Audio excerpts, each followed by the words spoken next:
Welcome students in your Hindi class. चलिए आज हम आपकी पुस्तक हिंदी की बसंत भाग 2 का पाठ 1 जिसका नाम है हम पंछी उन्मुक्त गगन के, इसका आगे का पार्ट का भावार्थ समझेंगे। पिछली वीडियो में आपने हम पंछी उन्मुक्त गगन के से लेकर चुगते तारक अनार के दाने तक के भावार्थ को समझ लिया था। अब आगे होती सीमाहीन से लेकर के विघ्न न डालो, इसके बारे में समझेंगे। इस कविता के रचयिता हैं शिवमंगल सिंह सुमन जी, और यह कविता किसके बारे में है? पंछियों के बारे में है कि पंछी उन्मुक्त गगन यानी कि स्वतंत्र गगन में उड़ना चाहते हैं, और यदि इन पंछियों को पिंजड़े में बंद करके रख लिया जाता है तो इनकी क्या व्यथा होती है, इनकी मनोदशा क्या होती है, इसके बारे में कविता में बताया गया है। और यह उड़कर क्या सोचते हैं, किस तरीके की खुशी को हासिल करते हैं, इसके बारे में भी कविता में जाना है। तो चलिए आगे की कविता पढ़ते हैं। होती सीमाहीन क्षितिज से इन पंखों की होड़ा होड़ी, या तो क्षितिज मिलन बन जाता या तंती सांसों की डोरी। आगे है नीड़ न दो चाहे टहनी का, आश्रय छिन्न भिन्न कर डालो, लेकिन पंख दिए हैं तो आकुल उड़ान में विघ्न न डालो। लेकिन पंख दिए हैं तो आकुल उड़ान में विघ्न न डालो।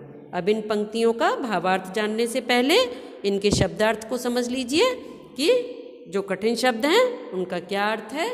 जैसे कि सीमाहीन जिसका कोई अंत ना हो।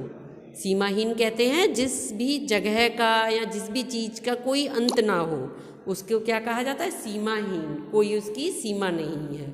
क्षितिज यानी वह काल्पनिक स्थान जहाँ धरती और आकाश मिलते हुए प्रतीत होते हैं।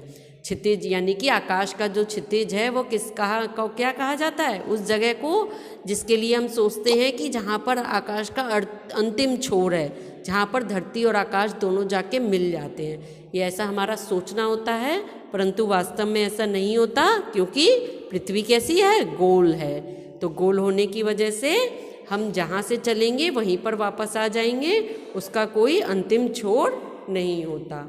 होड़ा होड़ी यानी प्रतिस्पर्धा यानी कंपटीशन। तो कंपटीशन के लिए क्या कहा जाता है? होड़ा होड़ी। किसी भी चीज़ की हमें आपस में होड़ लगी हुई है आगे बढ़ने की। मिलन यानी दो या अधिक प्राणियों का मिलना। मिलन जैसे हम किसी के साथ मिलने जा रहे हैं तो वो दो या अधिक प्राणी, चाहे वो जानवर हो, पक्षी हो, चाहे इंसान हो, उनका क्या है? मिलन। तंती सांसों की डोरी, इसका मतलब क्या है? मर जाना। भर जाना नहीं होगा, ये गलत लिखा है इसमें, भर जाना, मर जाना, प्राण निकल जाना। तंती सांसों की डोरी यानी कि जो हमारी सांसें चल रही हैं उनकी जो डोर है वो तन गई। तनने से क्या होगा? तनने से टूट जाएगी ना डोर, और जब डोर टूट गई तो इसका मतलब हमारी सांसें बंद हो गई, यानी कि मर जाना या प्राण निकल जाना। नीड़ किसको कहते हैं? घोंसले को। नीड़ यानी घोंसला। आश्रय का मतलब क्या है? सहारा, ठिकाना। जो भी किसी का आसरा है यानी कि सहारा है या ठिकाना है किसी का, वो क्या कहलाता है? आश्रय। जैसे पक्षियों के आश्रय क्या होते हैं? घोंसले। वो उसमें जाके उनका ठिकाना होता है ना, वो रहते हैं, तो क्या है उनका? आश्रय। छिन्न भिन्न यानी नष्ट।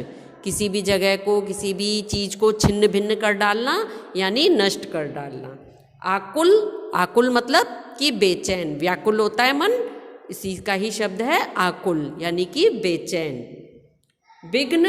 विघ्न यानी कि व्यवधान, रुकावट। किसी भी काम में विघ्न डालना यानी कि व्यवधान डालना या रुकावट डालना।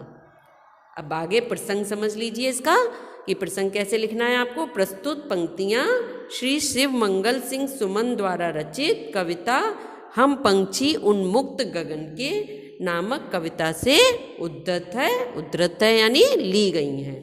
इन पंक्तियों में पक्षी आज़ाद रहने की इच्छा को व्यक्त कर रहे हैं।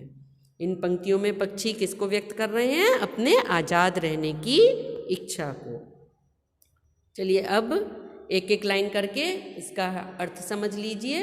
क्या कह रहे हैं पंछी? होती सीमाहीन क्षितिज से इन पंखों की होड़ा होड़ी। यानी यदि अगर हम पिंजड़े में नहीं होते और हम उड़ रहे होते तो हम क्या करते? हम अपने पंखों की होड़ा होड़ी यानी कि प्रतिस्पर्धा कर रहे होते, एक दूसरे से कंपटीशन कर रहे होते। और सीमाहीन किससे? सीमाहीन क्षितिज से। आकाश में हम अपने पंखों की होड़ा होड़ी कर रहे होते। कैसे? कि हम सोचते कि हम आकाश के अंतिम छोर, जहाँ पर धरती और आकाश मिलते हैं, हम वहाँ पर सबसे पहले कौन पहुँचेगा, इस चीज़ की होड़ा होड़ी। जबकि यह संभव नहीं है। वो क्या होता है कि चूँकि पृथ्वी गोल है तो हम जहाँ से चलेंगे वहीं पहुँच जाएंगे, तो आकाश का कोई अंतिम छोर है ही नहीं। परंतु पक्षियों को लगता है कि हम आकाश के अंतिम छोर पर भी पहुँच जाते अगर हमें उड़ने दिया जाता। या तो क्षितिज मिलन बन जाता या तंती सांसों की डोरी। कहने का मतलब है उनका, या तो हम उड़ते उड़ते आकाश के उस आखिरी सिरे पर पहुंच जाते, या आखिरी सिरे पर पहुंचकर हमारा मिलन हो जाता उस आखिरी सिरे से, या फिर हमारे प्राण ही त्याग दिए होते, या फिर हमारे प्राण ही निकल जाते। यानी कि हमारे जब तक प्राण नहीं निकलते हम तब तक उड़ते रहते आकाश के क्षितिज को पाने के लिए। नीड़ न दो चाहे टहनी का, यानी कि नीड़ न दो यानी कि चाहे तुम हमें घोंसला ना दो, हमारा आश्रय ले लो, हमारा घोंसला ना दो, चाहे टहनी का आश्रय छिन्न भिन्न कर डालो। टहनी का आश्रय, जब कभी पक्षी जो है थक जाते हैं तो किसी भी पेड़ की शाखाओं पर, टहनी पर जाकर विश्राम करने लगते हैं, तो वो उनका क्या है? आश्रय है, जहाँ पर वह विश्राम करते हैं। तो चाहे आप हमारा जो आश्रय है, जो शाखाएं हैं पेड़ों की, उनको आप छिन्न भिन्न कर डालो या फिर हमारा घोंसले को नष्ट कर दो, परंतु अगर आपने हमें पंख दिए हैं, ईश्वर ने हमें पंख दिए हैं, तो आकुल उड़ान में विघ्न न डालो। तो हमारी जो उड़ान है, उड़ने की कला है, उसमें किसी भी तरीके का व्यवधान या रुकावट पैदा मत करो, या हमसे हमारे उड़ने की कला को मत छीनो। यह हमें बहुत प्रिय है, इसके बिना हम क्या है? मर जाएंगे, क्योंकि अगर हम यह उड़ना ही हमसे छीन लिया जाएगा तो हम जी नहीं पाएंगे। चलिए इसका अर्थ एक बार और फिर से पूरा देख लीजिए। कैसे लिखेंगे आप? कि इन पंक्तियों में पक्षी कह रहे हैं, यदि हम आज़ाद होते तो उड़ते उड़ते आकाश की सीमा ढूंढने निकल जाते। अपने इस प्रयास में हम या तो क्षितिज के आखिरी छोर तक पहुंचकर ही दम लेते, या फिर अपने हम प्राण त्याग देते। अब इससे क्या पता चल रहा है कि पक्षियों द्वारा व्यक्त उनकी इस इच्छा से क्या पता चल रहा है कि उन्हें अपनी आज़ादी कितनी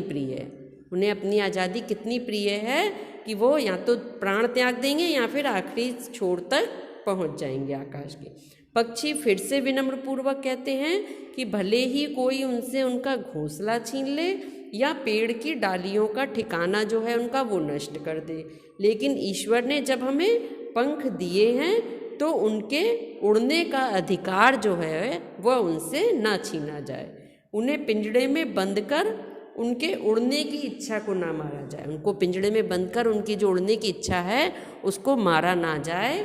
उनकी आज़ादी उनसे न छीनकर उन्हें अंतहीन आकाश में उड़ने दिया जाए। अंतहीन आकाश यानी कि जिसका कोई अंत नहीं है आकाश का, उसमें उड़ने दिया जाए। यानी कि वह निरंतर उड़ते ही रहें, क्योंकि आकाश कैसा है? अंतहीन है।